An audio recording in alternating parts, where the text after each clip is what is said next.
कहानी के शुरू होते ही हम टियाना नामी एक औरत को देखते हैं जिसके बेटे की हालत बहुत खराब है क्योंकि वो वक्त से पहले पैदा हो गई। इस वक्त वो इंक्यूबेटर में थी, उसे सांस भी बहुत मुश्किल से आ रहा था। इसीलिए टियाना अपने बेटे को देखकर तड़प रही थी। वो यही सोच रही थी कि न जाने उसकी बेटी इस हालत में कब तक जिंदा रहेगी। सीन अब कट होता है और 17 साल बाद हमें उसी बच्चे को दिखाया जाता है। इस बच्चे का नाम क्लोई है। वो बड़ी हो चुकी है और वक्त से पहले पैदा होने की वजह से उसकी बॉडी के कई हिस्से काम नहीं करते। साथ ही साथ वो अस्थमा और हार्ट पेशेंट भी है। अपनी जिंदगी को नॉर्मल रखने के लिए क्लोई को बहुत सारी मेडिसिन लेनी पड़ती है। इन सारी कॉम्प्लिकेशंस के बावजूद भी क्लोई काफी ज़हीन है। वो एक बड़ी यूनिवर्सिटी में एडमिशन लेना चाहती थी, पर यूनिवर्सिटी उसकी भेजी हुई एप्लीकेशन का कोई जवाब नहीं देती। ऐसे में उसे लगा कि उसे यूनिवर्सिटी से रिजेक्ट कर दिया गया होगा। फिर हम देखते हैं कि टियाना यानी उसकी मॉम अभी ग्रोसरी की शॉपिंग करके घर वापस आई थी। घर आते ही वो फोन कॉल में बिजी हो जाती है और क्लोई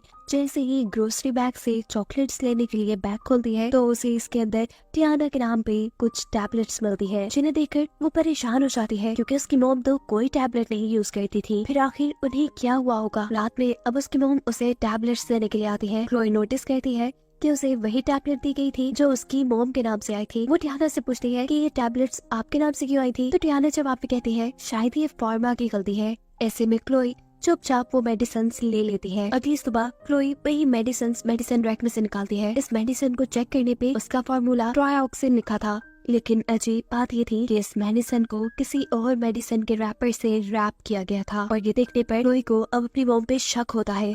वो सारी मिस्ट्री का पता चलाने के लिए अब जल्दी से कंप्यूटर पे ट्रायोक्सिन सर्च करती है। ये उस मेडिसिन के रैपर पे लिखा हुआ फॉर्मूला सर्च करती है, लेकिन आज उसके मॉम के कंप्यूटर का इंटरनेट नहीं चल रहा था। हम देखते हैं कि इंटरनेट असल में टियाना ने ही ऑफ किया था, जो दूर खड़ी उसे अभी भी देख रही थी। इस वक्त तो वो चुपचाप अपने कमरे में आ जाती है। अगली सुबह जब वो देखती है कि उसकी मॉम गार्डन में बिजी है तो वो जल्दी से उनके रूम में जाकर उनके मोबाइल फोन से ऐसे ही कोई नंबर मिलाती है। जो दूसरा आदमी फोन उठाता है वो उससे कहती है प्लीज मेरी मदद करे, मुझे एक मेडिसिन का फॉर्मूला सर्च करके बता दे, ये मेरे लिए बहुत जरूरी है। फोन की दूसरी तरफ वो आदमी क्लोई का काम कर देता है। वो उसे बताता है कि ट्रायोक्सिन नामी फॉर्मूले की टैबलेट अक्सर हार्ट पेशेंट्स को दी जाती है। ये रेड कलर की टैबलेट होती है, लेकिन इस वक्त क्लोई के हाथ में जो टैबलेट थी वो ग्रीन कलर की थी। इस वक्त उसे शक होता है कि उसकी मॉम कुछ तो गड़बड़ कर रही है उसके साथ। उसे अब किसी भी तरह इस मेडिसिन का असली फॉर्मूला पता चलाना था ताकि वो इसके साइड इफेक्ट्स को जान सके। इसीलिए वो कुछ सोचते हुए डिनर के टाइम टियाना से कहती है कि काफी टाइम हो गया है, हम कहीं गए नहीं, या हम मूवी देखने के लिए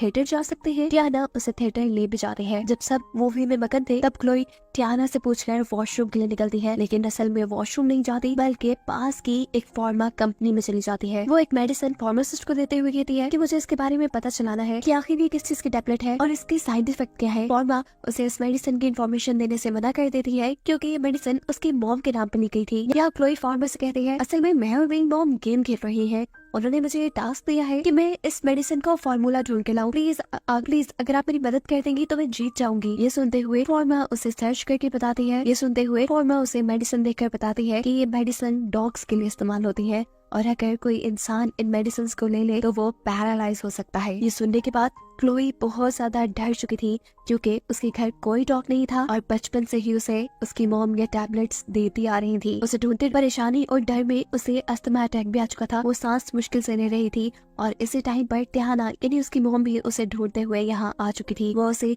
एक इंजेक्शन लगाते हुए बेहोश कर देती है और फिर अपने घर ले आती है। जब वो होश में आई तो उसने देखा वो अपने कमरे में लॉक थी, जबकि बाहर टियाना अपने कंप्यूटर पे सर्च कर रही थी कि किसी भी इंसान को पैरालाइज कैसे किया जा सकता है। यहाँ क्लोई भी अपने कमरे से बाहर निकलना चाहती थी। तभी उसके जहन में एक आइडिया आता है कि वो अपने कमरे की विंडो से दूसरे कमरे में जाकर अपने कमरे का दरवाजा खोल सकती है।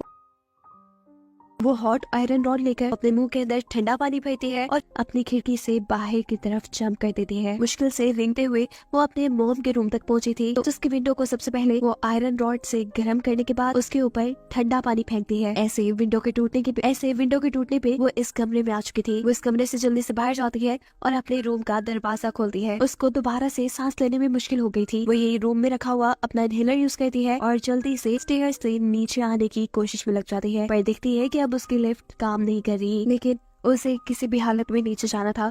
वो अब अपनी व्हीलचेयर को पहले नीचे फेंकती है और फिर खुद भी सीढ़ियों से गिर जाती है। उसे इस वक्त काफी चोट भी आई थी, लेकिन वो अपने आप को संभालते हुए दोबारा व्हीलचेयर पे बैठकर घर से बाहर निकल जाती है। घर से निकलने में तो वो कामयाब हो गई, लेकिन वो मदद किससे मांगे? उसके घर के आसपास किसी का भी घर नहीं था। वो रोड पे निकल जाती है और तभी उसे एक गाड़ी की आवाज आती है। क्लोई को लगा कि ये टियाना की गाड़ी है, इसीलिए वो जंगलों में छुप गई, पर असल में ये तो एक ट्रक था। वो इस ट्रक के सामने जाकर खड़ी हो जाती है, जिसे देखकर ट्रक वाला अपना ट्रक रोक देता है। क्लोई यहाँ से मदद मांगती है। वो उसे सारी कहानी सुना देती है कि कैसे उसकी मॉम बचपन से उसे डॉग्स की मेडिसिन देकर पैरालाइज रख रही है, उसकी जान खतरे में है। वो इस आदमी से कहती है कि मुझे किसी भी हालत में पुलिस स्टेशन जाना है। ये आदमी उसकी बात मान लेता है। इससे पहले कि वो क्लोई को अपने ट्रक पे बिठाता, पीछे से टियाना आ जाती है, जो उससे पूछती है कि तुम मेरी बेटी को आखिर कहाँ लेके जा रही हो? जिसके जवाब में ये आदमी कहता है कि तुम्हारी बेटी को लगता है कि तुम उसे गलत मेडिसिन दे रही हो। वो तुम्हारे खिलाफ पुलिस स्टेशन जाना चाहती है और इस काम में मैं उसकी मदद करूंगा। टियाना की तो अब होश ही उड़ चुके थे। टियाना उसे बहुत तरीकों से समझाती है,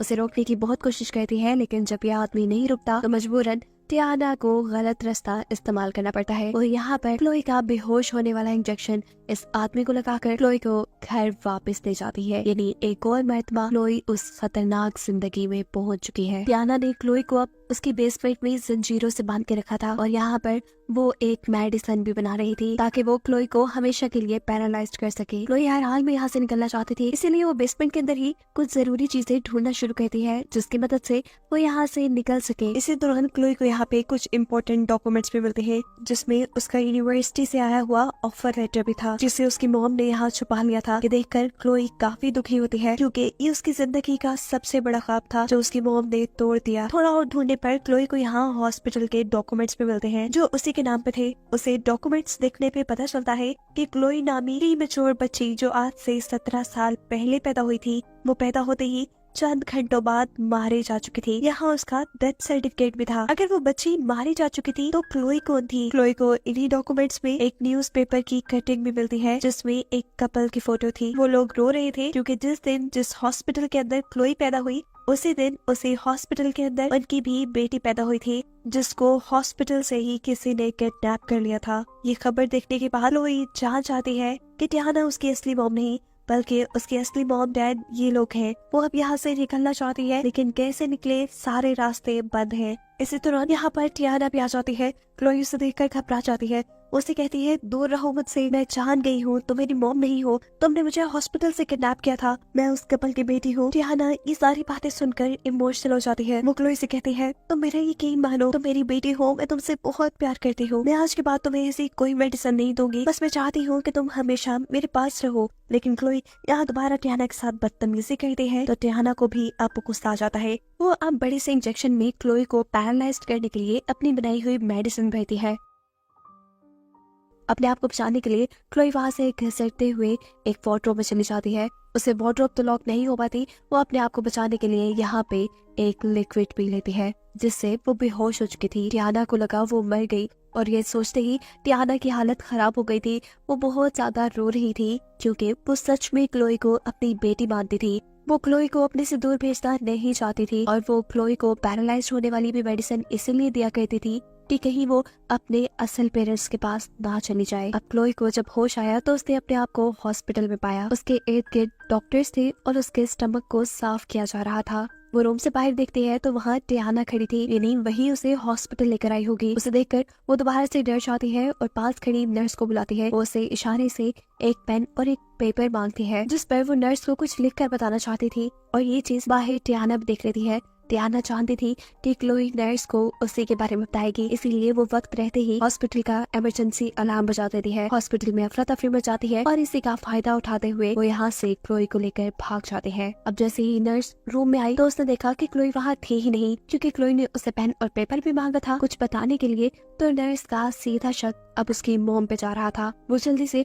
हॉस्पिटल की सिक्योरिटी को इन्फॉर्म कर देती है। यहाँ भी टियाना उसे स्टेयर्स तक लेके आई ही थी कि सामने से सिक्योरिटी टियाना को पकड़ लेती है। सिक्योरिटी को देखकर टियाना भी अपनी गन निकाल लेती है और सिक्योरिटी की तरफ तान के कहती है कि मैं सिर्फ अपने बेटी को अपने घर ले जाना चाहती हूँ, हट जाओ मेरे रास्ते से। डियाना जब घर नीचे नहीं गई थी तो मजबूरन सिक्योरिटी को उसके ऊपर अपनी गन से हमला करना पड़ता है और ऐसे उसका एक शोल्डर जख्मी हो जाता है। क्लोई को यहाँ डॉक्टर्स रेस्क्यू कर लेते हैं और बताया जाता है कि इस सारे वाकये को 7 साल गुजर चुके हैं। क्लोई अब अपनी मॉम डियाना से मिलने के लिए जेल में आई है, जिसे कई सालों तक क्लोई को पैरालाइज रखने के लिए अरेस्ट किया गया था। हम देखते हैं कि क्लोई आज तक व्हील चेयर पे ही है, लेकिन उसके बावजूद वो कुछ कदम चल पाती है। वो अपनी कदमों पे चलकर डियाना के पास आती है और उससे कहती है कि कुछ ही अरसे में मैं चल पाऊंगी। आपकी दी हुई मेडिसिन छोड़ने के बाद पता चलता है कि क्लोई कुछ अरसे बाद डियाना से मिलने आती रहती थी। इस वक्त वो डियाना को बताती है कि मैंने अपनी पढ़ाई कंप्लीट करके एक अच्छी जॉब भी ले ली है, मेरी शादी भी हो गई है